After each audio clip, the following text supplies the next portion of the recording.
지리산 자락에 위치한 산골 마을. 마을 토박이인 이호영 씨는 요즘 일주일에 2번은 산길을 오른다. 산속의 겨울은 유난히 빨리 찾아온다. 요즘 날씨가 쌀쌀해지면서 겨울철 땔감을 준비하는 손길이 바빠졌다.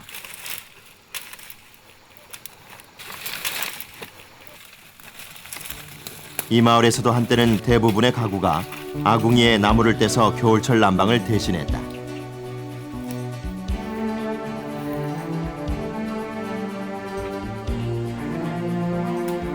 하지만 석탄과 석유, 천연가스 같은 화석연료가 들어오면서 나무는 뒷전으로 밀려나고 말았다. 나무 연료는 이제 아련한 추억 속으로 사라져가고 있다.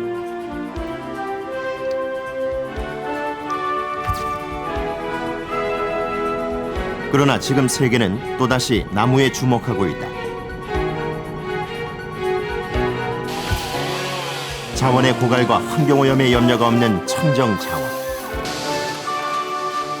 나무가 석유를 대체할 신재생에너지로 부활하고 있다.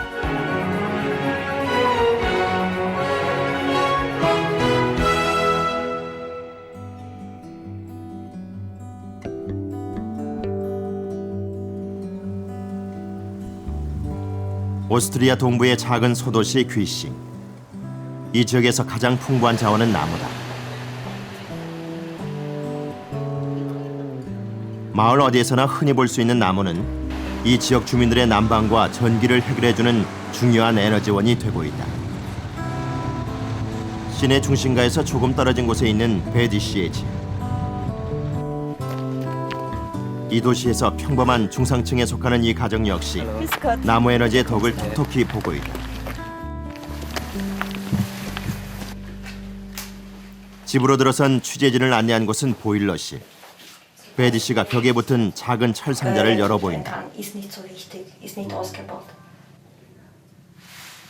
지역 난방 시설에서 보내온 따뜻한 물을 사용한 뒤 차가워진 물을 다시 보내는 장치.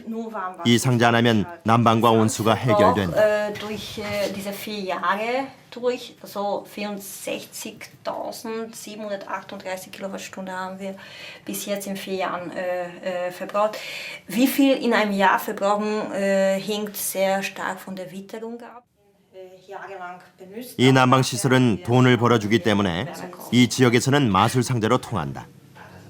난방 연료가 석유에서 나무 에너지로 바뀌면서 베디 씨의 집의 난방비는 이전보다 30%가량 줄었다.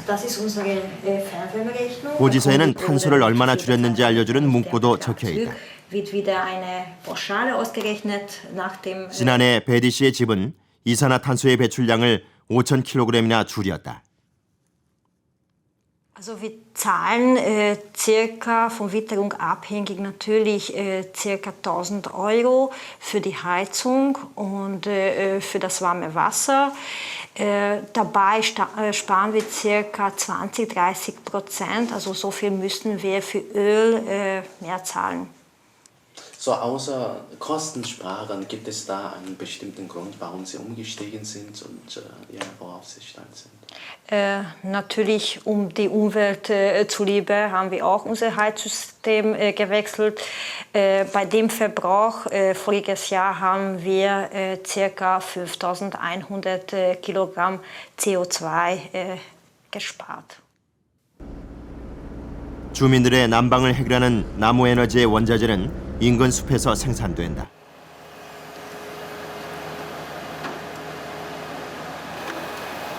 원래 나무가 풍부한 이 지역에서는 수시로 벌목 작업을 하는데 그 모습이 아주 독특하다.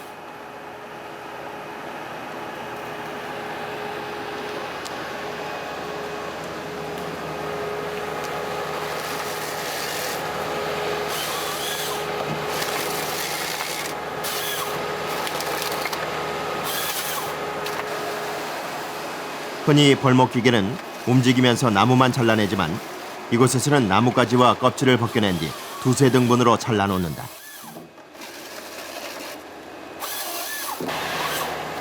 벌목되는 나무는 주로 밑둥이 썩었거나 약한 것들.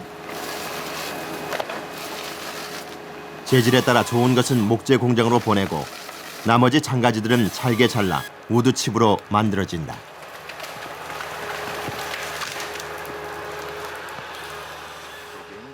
Wenn man Blochholz für die Sägeindustrie, beginnt man eigentlich mit einem Bloch 3 bis 4 Meter Länge. Da kann man bis 15 Zentimeter kann man die runterschneiden und das wird dann für Sägeindustrie verwendet. Danach kommt Faserholz, das kommt in die Papierindustrie, Papiererzeugung und alles, was unter 8 Zentimeter stark ist, das kommt dann in die erneuerbare Energie für Heizwerk. 지역 난방 플랜트. 인근 숲에서 가져온 나무 조각, 즉 우드칩이 산을 이루고 있다. 하루에 쓰는 양만 500톤에 이른다. 이 지역 최초의 재생에너지 시설인 이곳은 나무를 태워 하루 14메가와트의 열을 생산한다. 이것은 다시 90도 정도로 데운 후 각 가정에 온수, 난방용 스팀으로 공급하고 있다. 나무를 태워서 나오는 열이 물을 데워 마을 전체의 난방을 해결하는 시스템이다.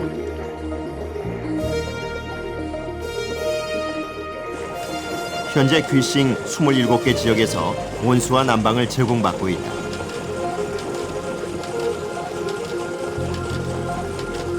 Also mit dieser Anlage schafft man es, 45 Haushalte in diesem Dorf hier mit Wärme zu versorgen. Mit Wärme meine ich Warmwasser und Heizen für diese Häuser.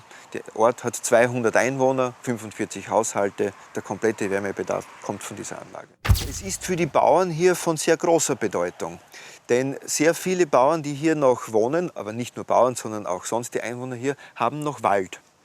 Nicht groß, aber jeder hat eine kleine Fläche. Und bevor man das Holz im Wald verrotten lässt, ist es jetzt eine gute Möglichkeit, dieses Holz hier zu verheizen. Und im Gegenzug bekommen sie dafür Wärme. 나무 에너지의 기적은 여기서 그치지 않았다. 열병합 발전소. 이곳에서는 나무를 태워 전기와 난방용 열은 물론 차세대 디젤 연료까지 생산하고 있다.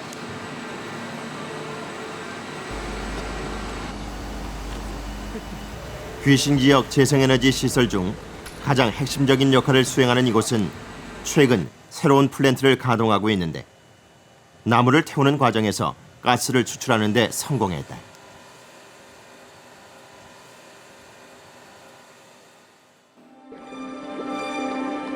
우드칩은 850도의 열과 스팀이 주입되는 발전 설비로 들어가 수증기로 만들어진다. 이 수증기를 다시 150도에서 냉각과 정제 과정을 거쳐 기화시키면 고순도의 가스가 만들어진다.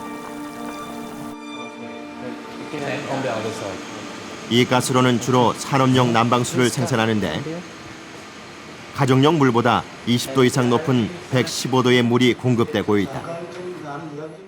Geht über diese Rohrtrasse, die man hier sieht, zu der Methanierungsanlage, wo das Holzgas zu synthetischem Erdgas umgewandelt wird. Also es ist so, dass zuerst einmal das Gas noch einmal gereinigt wird, um die ganzen restlichen Schwefelkomponenten und so weiter abzuscheiden. Dann passiert die Methanierungsreaktion, wo man Kohlenmonoxid und Wasserstoff zu Methan umwandelt. Und alle restlichen Komponenten werden dann nachher noch abgetrennt, dass im Endeffekt ein Gas übrig bleibt, das reines Methan ist. Also es ist noch ein bisschen Stickstoff dabei. Das kann man zum Beispiel. 지역의 모습을 바꾼 혁명적 에너지. 나무 에너지를 만든 주역은 귀싱시의 공무원 라인하트 콕이다. 그는 1989년 시의 에너지 정책을 맡으면서 나무에 주목했다. In der Region Güssing gibt es zwei Hauptressourcen. Die eine ist Wald, wir sind zu 46% bewaldet. Und auf der anderen Seite die Landwirtschaft, wo viele Flächen brach liegen, die nicht für die Lebensmittelproduktion verwendet werden. Früher haben unsere Leute fast alle mit Holz geheizt.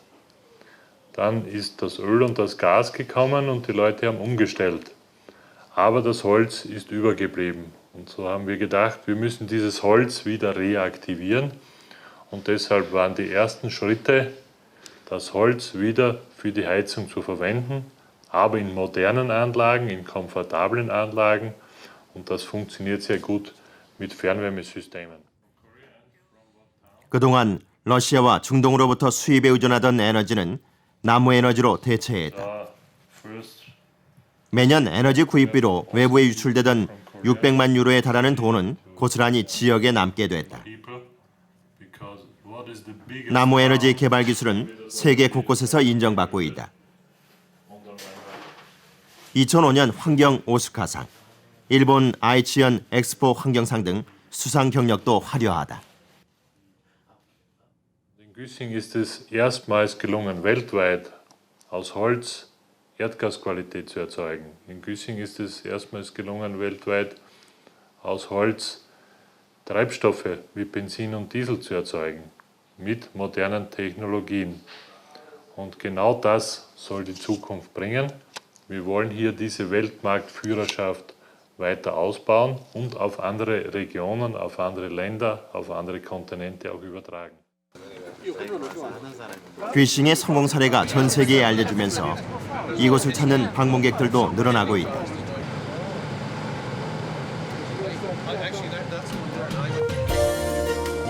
오늘 이곳을 찾은 것은 인근 스타이어마르크 시장이다. 귀싱의 나무 에너지 시스템을 벤치마킹하기 위해 관련 시설을 직접 방문했다. 이들은 모두 귀싱의 사례를 접목해 지역의 변화를 꿈꾸고 있다.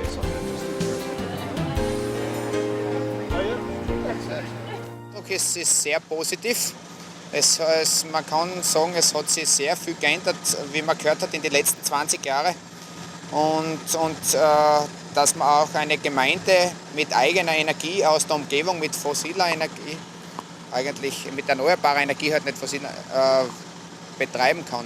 Eigentlich, dass die Gemeinde auch energieautark sein kann. 유럽 재생 가능 에너지 센터. 지난 1995년 문을 연 이곳은 유럽의 각 지자체, 기업들과 계약을 체결하고 재생 가능 에너지에 대한 컨설팅과 교육을 진행하고 있다. 지역 에너지 모델을 설계하는 노하우도 전수 중이다. 세계 각 지역에 나무를 이용한 에너지 혁명이 확산되고 있다. Auch endlich ein Energiemodell, wie es hier in Güssing ist, umzusetzen. Auch damit in Verbindung, weil wir ebenfalls über 300 Sonnentage haben, genauso wie hier am Standort in Güssing. Also die Möglichkeiten würden bestehen und wir sind auch gerade daran, also nicht nur unsere Gemeinde, sondern insgesamt 8 Gemeinden, und damit spreche ich das gesamte Böllstal an im Bezirk Judenburg, eine Energievision ins Auge zu fassen. 사소한 발상의 전환은 한 도시의 모습을 바꾸어 놓았다. 오스트리아에서 가장 가난한 마을. 젊은이의 70%가 외주로 나가 한때 아이들의 울음소리조차 그쳤던 곳이다. 높은 실업률과 인구 감소로 골머리를 앓았던 귀시. 그러나 지금 이곳은 오스트리아에서 가장 미래가 밝은 도시로 손꼽히고 있다.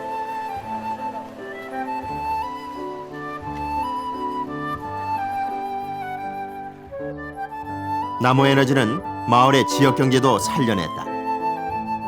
42개의 기업이 들어섰고 500여 개의 새 일자리가 생겼다.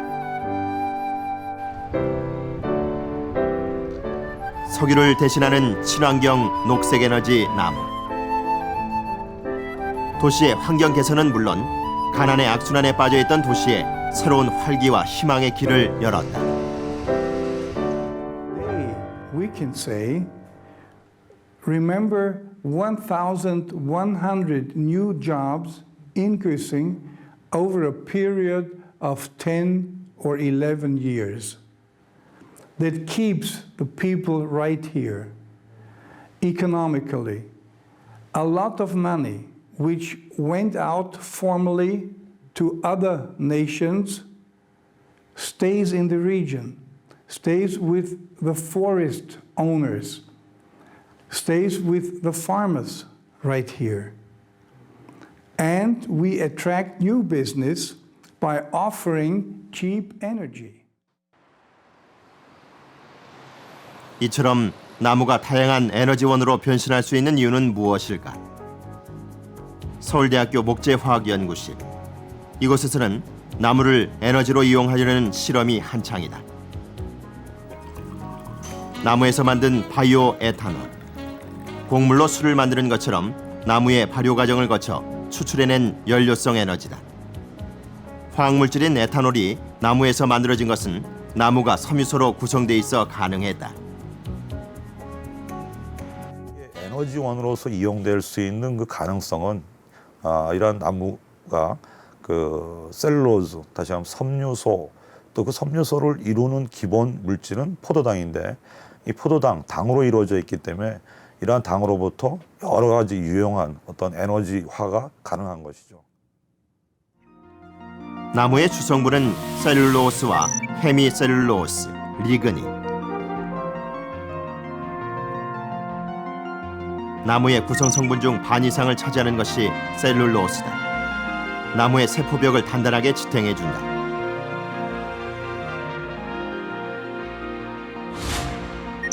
헤미셀룰로스는 셀룰로스와 고리 모양으로 연결돼 있다.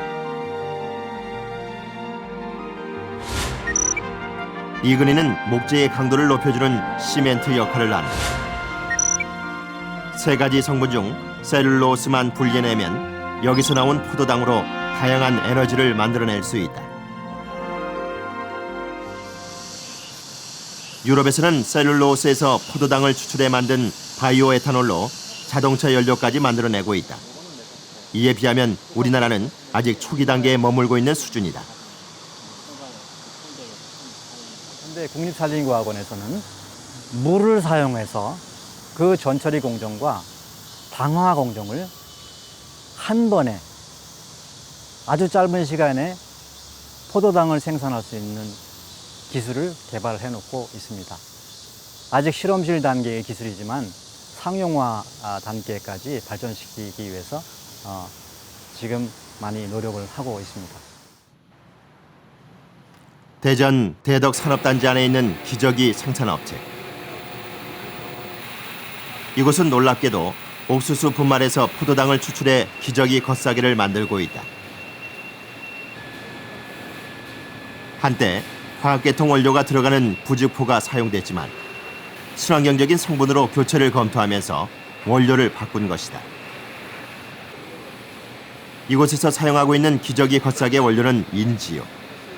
옥수수에서 추출한 전분을 활용해 만든 친환경 원사 제품이다. 나무와 비슷한 성분 구조를 가진 식물 성분에서 석유 대체 상품을 만들어냈다는 점에서 주목할 부분이다. 식물 원료, 자연 원료를 사용했기 때문에 원료의 어떤 그 자연 순환이라 그래야 되나요? 재순환 그런 부분에서 환경적인 부하를 낮출 수 있는 부분이 있고요. 그리고 고객들도 최근에는 그 친자연적인 제품에 대해서 관심이 많고 또 선호하는 부분이 있기 때문에 그런 부분에서도 또 시장을 리더하는 그런 또 그 역할로서도 또 일정 부분 역할을 하고 있다고 생각을 합니다. 이 업체에서 사용하는 인지오라는 원료는 미국에서 건너온 것이다. 그렇다면 나무에서도 석유 대체 상품을 만들 수 있지 않을까? 세계 최대 규모의 생분해성 플라스틱 제조업체인 네이처워크사. 한국에 인지오 원료를 제공하는 이 업체는 식물 성분을 이용해 연간 14만 톤의 플라스틱과 섬유를 생산하고 있다. NatureWorks is a company formed uniquely to make performance plastics and fibers from annually renewable materials. Fibers and plastics which work very well in this broad array of end products, but which have a better environmental footprint, lower carbon footprint and lower energy usage because they're based on annually renewable materials. The material we make, we basically turn sunlight into plants, plants into plastics and fibers. We call that material Ingeo.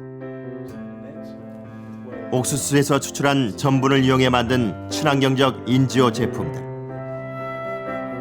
우리의 일상생활에서 흔히 사용하는 콜라 포장지 같은 식품 포장 용기부터 주방용품과 의류, 심지어 전자 가전제품에 이르기까지 그 종류도 다양하다. 석유 화학 제품의 자리를 대신하고 있는 것이다. 인지오 제품의 원료는 인근 농장에서 생산하는 옥수수다. 그렇다면 옥수수의 어떤 성분이 석유를 대체하는 제품들을 만들 수 있게 하는 것일까? 옥수수를 구성하는 성분은 셀룰로스와 헤미셀룰로스, 리그닌, 나무와 동일하다. 이 역시 셀룰로스에서 당분을 추출해 에너지원을 만들어내는 것이다. The feedstocks that we currently use from corn, we can use other feedstocks like tapioca, beet starch, sugarcane. Any other grains can be used to produce our NGO polymer from. In the future, we see the capability of taking cellulosic feedstocks and convert those to lactic acid and produce our NGO polymer from those. So long term, when we look at our second plant, we're looking at all the various options for low-cost feedstocks. And we're looking in Asia and Europe and other locations for where we can find the most efficient low-cost feedstock for our next NGO plant. 인지오 생산 기술은 에너지 소비량과 온실가스 배출량 감소를 위해 전 세계 정부들이 지속적으로 노력해 얻은 결실이다. 그러나 인지오 제품은 식량과 사료 부족, 곡물 가격 상승 등의 부작용으로 그 사용에 한계가 있다.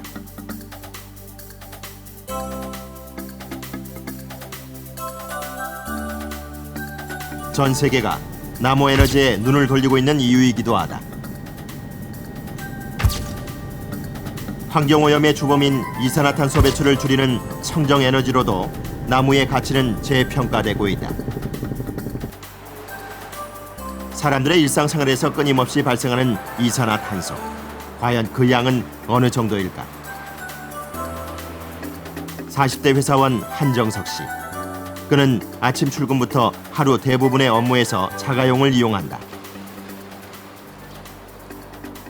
연료 비용은 조금은 부담은 되지만 제 업무 특성상 외근이 많다 보니까 업무 편리성에 의해서 주로 대중교통보다는 제 승용차를 많이 이용합니다.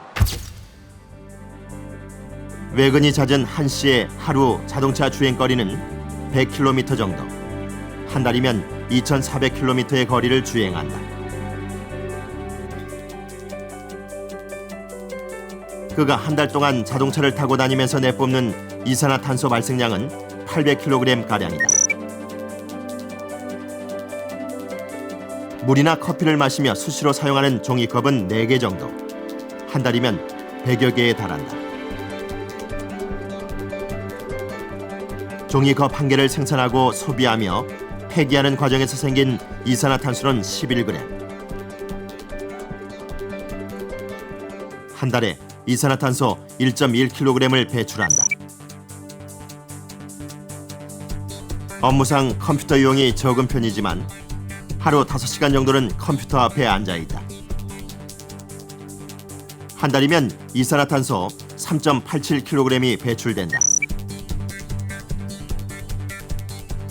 하루 10장 정도의 A4 용지도 사용하고 있다. A4지 한 장당 발생하는 탄소량은 2.9g. 한 달이면 이산화탄소 0.72kg이 배출된다. 이렇게 한정석 씨가 한 달 동안 회사에서 배출하는 이산화탄소는 800kg이 넘는다. 30대 가정주부 이상민 씨. 그는 얼마나 많은 이산화탄소를 배출하고 있을까? 근데 아무래도 가스하고 전기하고 물 같은 경우는 가정에 꼭 필요한 부분들이라서 완전 절약이라는 것 자체가 조금은 한계가 있는 것 같아요. 도시가스 사용량은 한 달에 13제곱미터.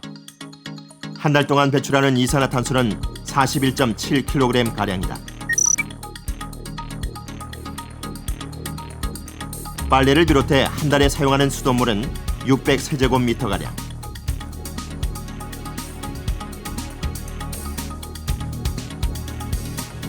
한 달이면 3.8kg의 이산화탄소가 발생하고 있다.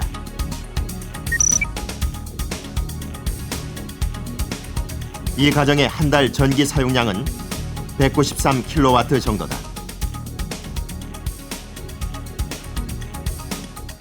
우리의 생활 곳곳에서 사용하는 전기는 60% 이상이 화석연료에서 만들어진다. 때문에 전기 사용은 곧 탄소 배출로 이어질 수밖에 없다.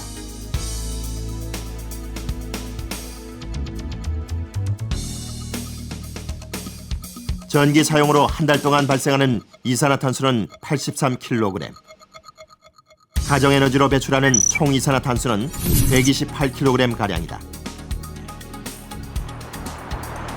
사람의 모든 활동과 사용하는 제품에서 발생하는 이산화탄소. 지구온난화에 영향을 미치는 주범이지만 해마다 꾸준히 증가하고 있다. 한 사람이 한 달 동안 배출하는 이산화탄소량은 1000kg. 이를 흡수하기 위해서는 700그루가 넘는 나무를 심어야 한다.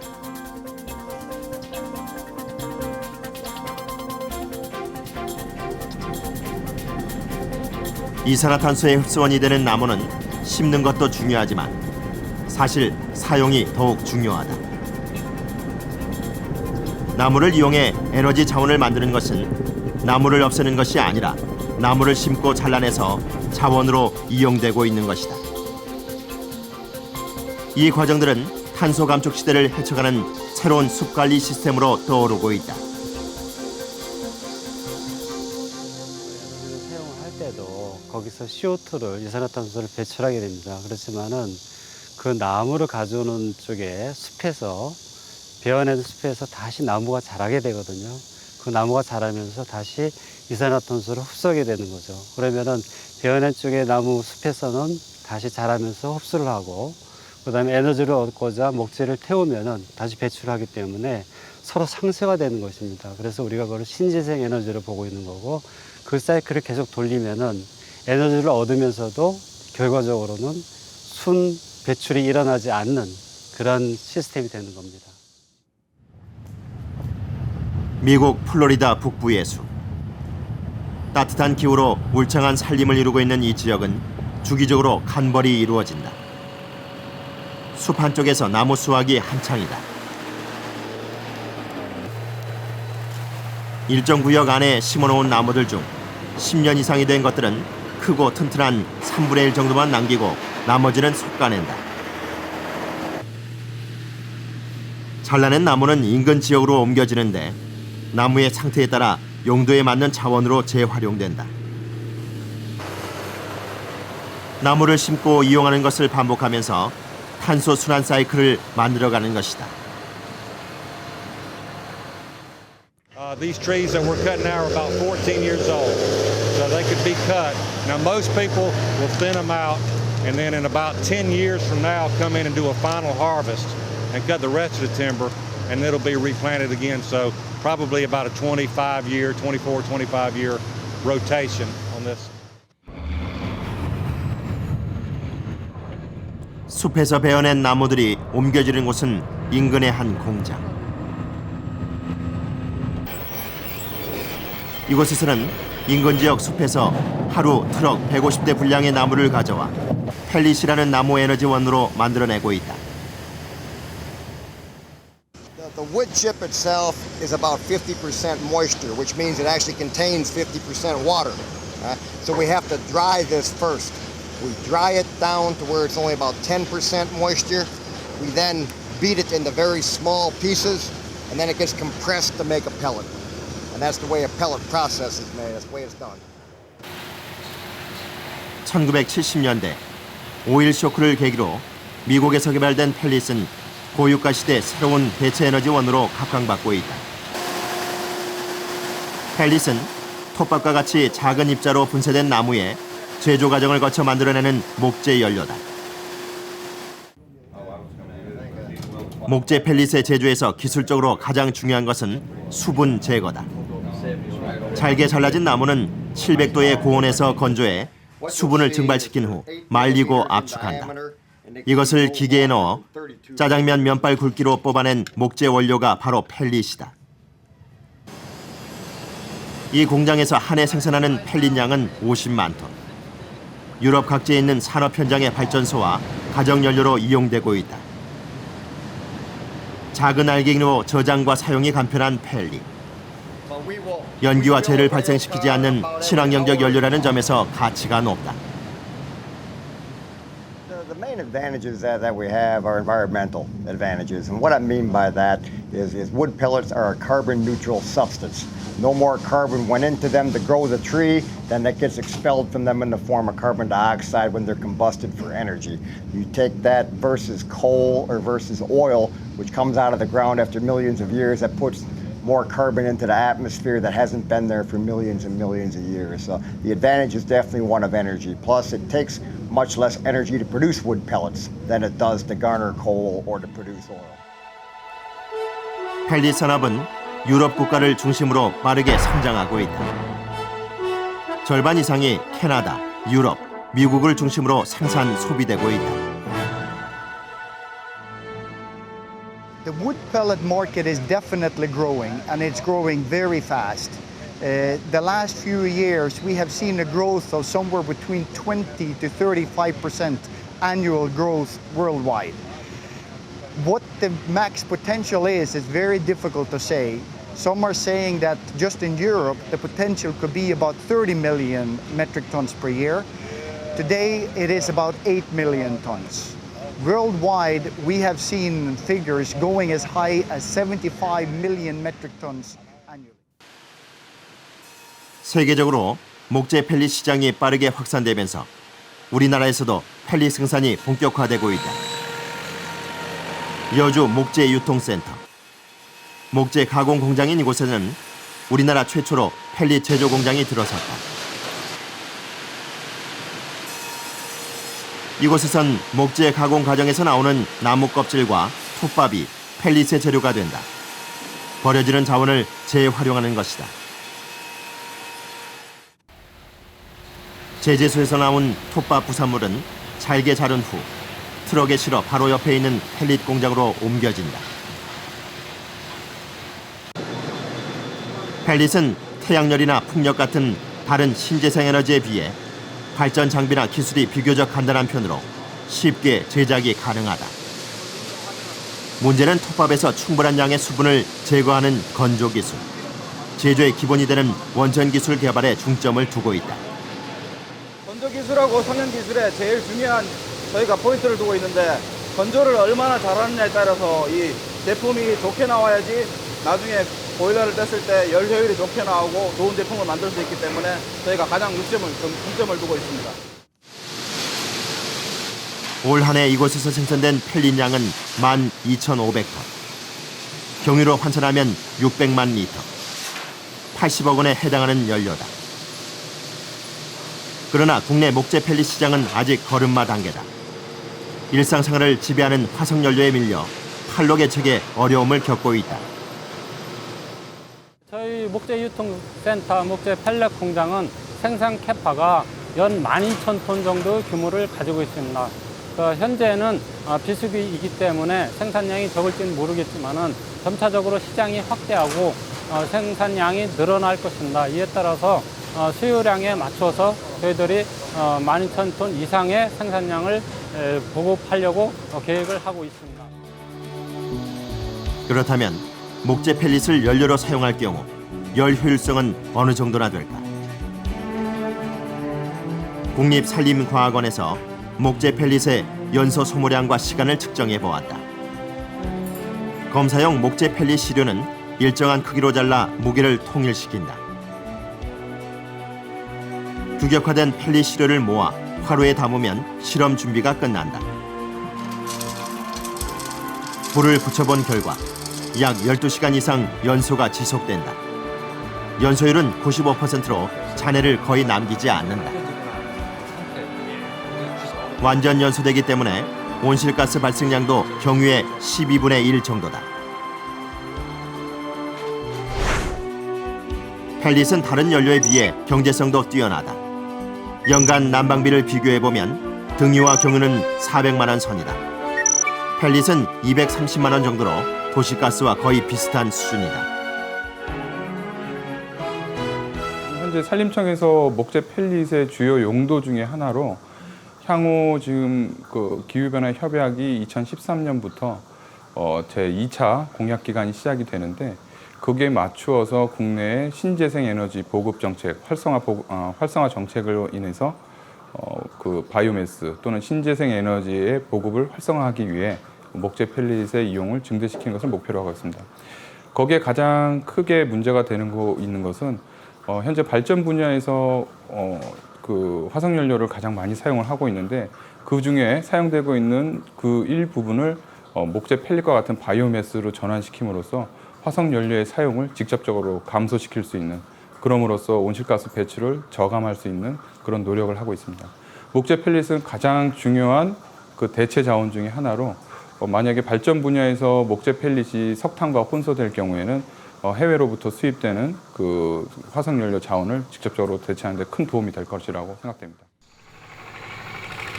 기후변화에 대응하기 위한 친환경 대체에너지 펠릿. 정부는 농촌 지역을 중심으로 목재 펠릿의 이용 확대를 적극 추진하고 있다.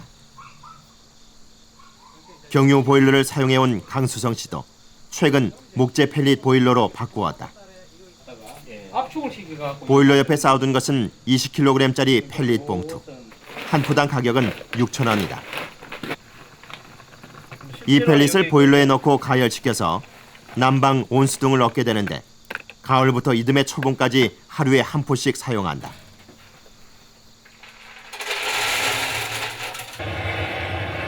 처음 펠릿을 태우면 연기가 조금 나지만 불이 완전히 붙고 나면 더 이상 연기가 없다는 것이 특징이다. 상하가 있어서 그거는 좀 현 시점을 보면 한 40% 정도. 재가 거의 남지 않아 뒤처리도 간편하다. 펠릿 보일러로 바꾼 후 강 씨는 겨울철 난방비 걱정을 덜었다. 하루 10시간 정도를 난방했을 경우 연료비는 경유의 반값, 무려 200만 원이나 절약된다.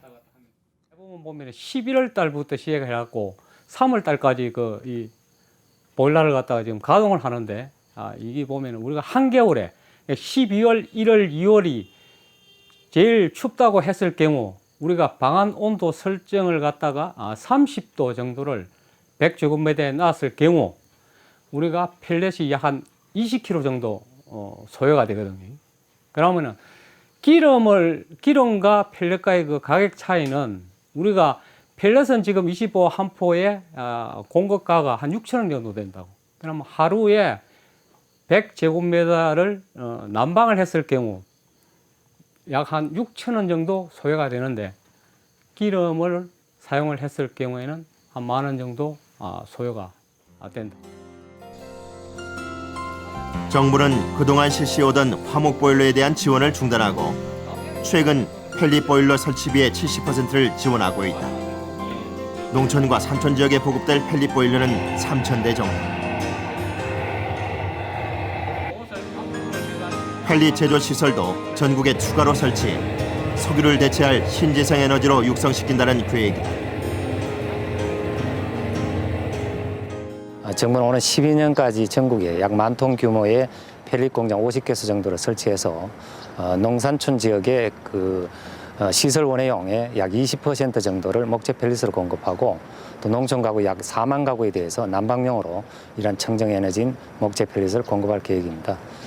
정부가 앞으로 신재생 에너지를 계속 확대해 나갈 정책을 추진하고 있고 또 장기적으로 유가 상승 전망 등을 고려할 때 값싸고 청정한 에너지인 목재 펠릿의 수요는 계속 늘어날 것으로 전망이 됩니다.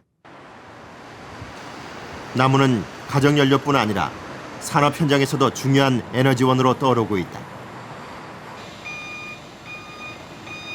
50톤짜리 대형 트럭 한 대가 공장으로 들어선다.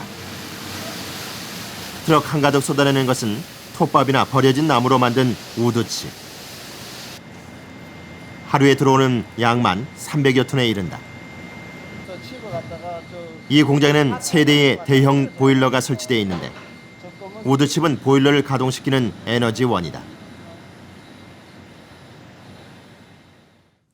계신 이온 발전소 여기서 3대의 보일러가 있습니다. 바이오매스 보일러가. 각 보일러당 한 50톤 가량. 압놀 차량으로 경산 캐네텍 압놀 차량으로 한 4대에서 5대. 우드칩의 상태에 따라서 톤수가 조금 틀립니다. 한 4대에서 5대 하루에 매일 온라인으로 공급을 받고 있습니다. 지난 2006년 문을 연 이 공장은 국내에서 처음으로 만들어진 바이오매스 열병합 발전소다. 톱밥, 버려진 나무를 태워서 발생된 열로 에너지를 만들고 있다. 보일러 설비에 들어간 나무는 연소되는 과정에서 증기를 발생시킨다.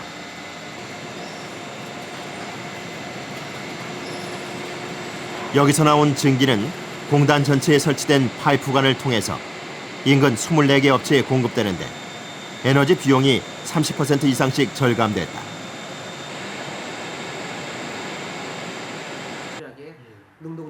우드칩을 이용한 열병합 발전소가 가동되면서 이 지역 공장에는 굴뚝이 사라졌다.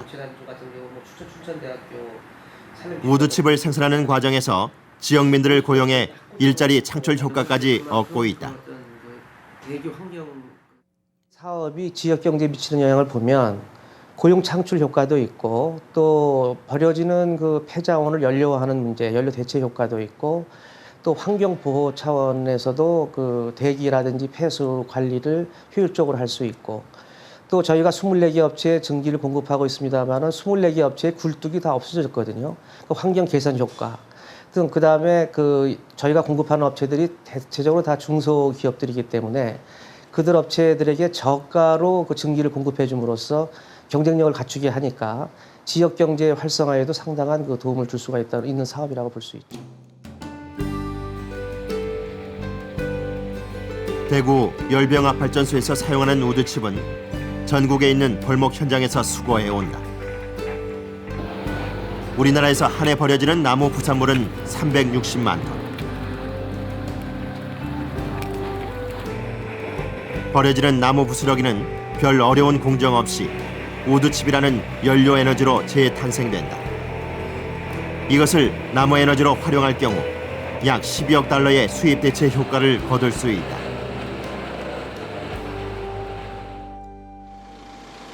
나무 에너지의 경제적 효과가 입증되면서 이를 배우려는 외국 방문객들도 늘어나고 있다. 필리핀 시의원 10여 명이 대구 열병합 발전소를 찾았다. 나무를 태워 증기를 생산하는 열병합 발전소 가동 시스템을 둘러보는 사람들. 긴장의 끈을 놓지 않고 집중한다. We envy so much the discipline of the Korean citizens here in your country, and we were surprised to see how this bio plant has been designed, and that it's really very interesting. And probably we just have to report to our Mayor Ed Hagedorn, how it really operates and how it is really successful here in your city.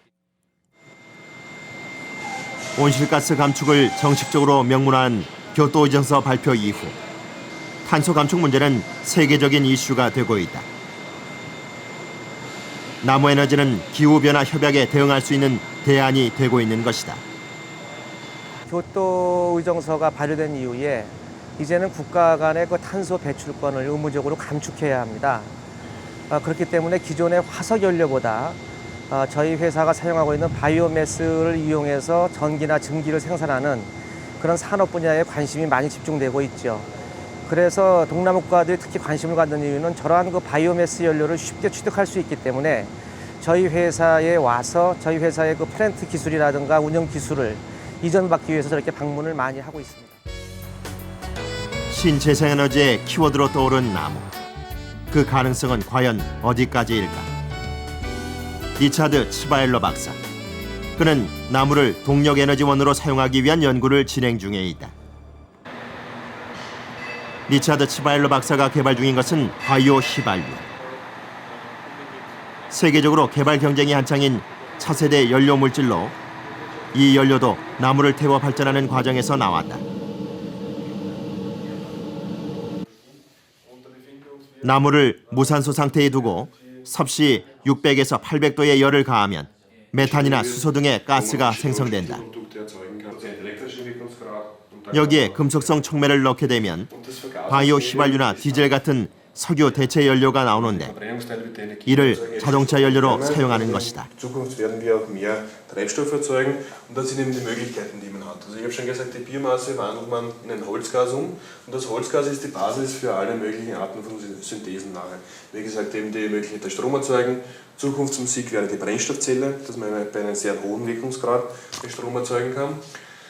Was jetzt schon passiert in unserer Demonstrationsanlage, dass wir Bio-SNG erzeugen, das heißt Erdgas aus diesem Holz in einem Ausmaß von 1 Megawatt, also 100 Kubikmeter pro Stunde an Erdgas können wir jetzt schon erzeugen. Eine weitere Möglichkeit ist die Erzeugung von Fischer-Treibstoffen, das heißt Diesel, Benzin und Wachsen. 나무로 만든 바이오 휘발유의 성능은 어느 정도일까? 시중에서 사용되고 있는 일반 휘발유와 비교해 보았다. Sehr anschaulich dargestellt. Wir haben das so gemacht, dass in dieser Lampe ein Treibstoff aus fossilen Quellen enthalten ist. Das heißt eben Diesel, den man an der Tankstelle kaufen kann. Und hier haben wir den Diesel eingefüllt, den wir erzeugen. 두 휘발유에 불을 붙여본 결과 연소 효율에는 별 차이가 없다. 대신 검은 연기가 많이 나는 기존의 휘발유와 달리 바이오 휘발유는 아무런 연기도 발생하지 않는다. 휘싱에서는 리차드 츠바일러 박사의 새 휘발유 개발처럼 다양한 기술들이 시의 주도 아래 이루어지고 있다. 화석연료의 시대가 저물고 재생에너지를 이용하는 차세대 기술이 각광받으면서 이곳에서 개발하는 나무에너지는 세계 곳곳에서 인정받고 있다. 나무로 만든 바이오 휘발유는 유럽 자동차 업계에서도 큰 관심을 보이고 있다. 새 디젤유 평가를 통해 활용 가능성도 입증받았다. 유럽에서 사용될 차세대 연료 사용량의 20%를 생산할 예정으로 있다. 이러한 연구는 향후에 그 화석 자원이 고갈되고 화석 연료가 가격이 올라가는 것이 예측됨에 따라서 좀 더 활발하게 진행이 될 것으로 예상이 되고, 여기에서 핵심 기술은 그 생성된 가스에서 메탄과 수소의 함량을 얼만큼 증가시킬 수 있는지가 가장 중요한 포인트가 되며, 이를 다시 반응 속에서 디젤로 변환할 때 필요한 촉매 공정이 가장 중요한 공정이 되겠습니다. 우리나라도 현재 조금은 늦었지만 현재 좀 활발하게 수행을 하고 있고, 머지않은 장래에 우리도 비슷한 그런 생산물을 얻을 수 있을 거로 예상이 됩니다.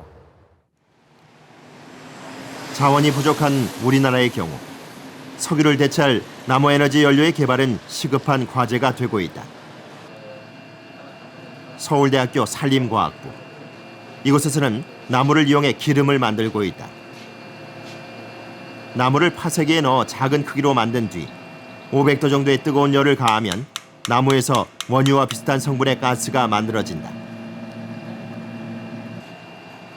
이 가스를 급속 냉각시키면 진한 갈색의 기름이 만들어지는데 원유와 비슷한 이 검은색의 기름이 바이오 오일이다.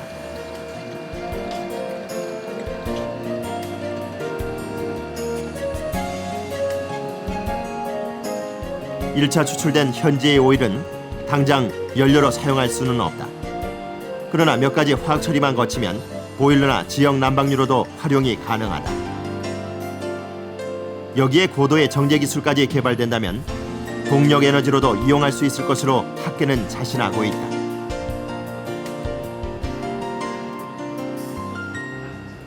바이오 오일은 목질 바이오매스를 산소가 없는 조건 하에서 475도로 처리하여 생성된 가스 성분을 냉각 장치하고 전기 직진 장치를 거치면서 응축되어 생성된 산물입니다.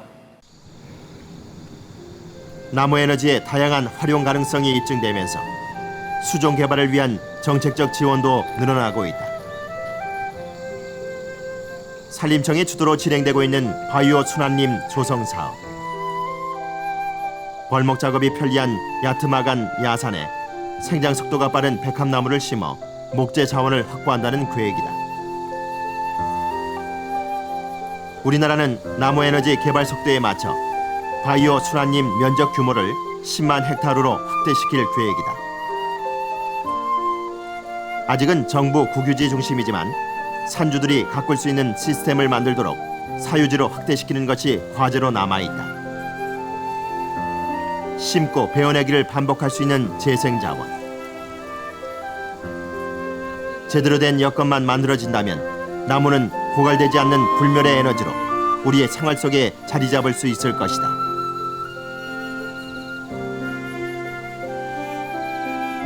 나무라는 것은 이 리뉴어블, 그러니까 재생 가능한 자원이죠. 그렇기 때문에 이산화탄소를 흡수해가지고 저장하고 우리한테 이용을 돌려주고 나중에 다시 또 이산화탄소를 배출하게 되지만 어떤 중립적인 탄소 그 시스템을 갖고 있기 때문에 충분히 저희들한테 많은 이익을 돌려줄 수 있고 또 그걸 인간이 그걸 어떻게 이용을 하느냐가 사실 중요한 부분인데 재생 가능하기 때문에 쓰고 자연으로 돌리고 다시 우리가 쓰는 이런 그 탄소의 선순환 축에 제일 중요한 자원이 나무가 아닌가 이렇게 저는 생각하고 있습니다.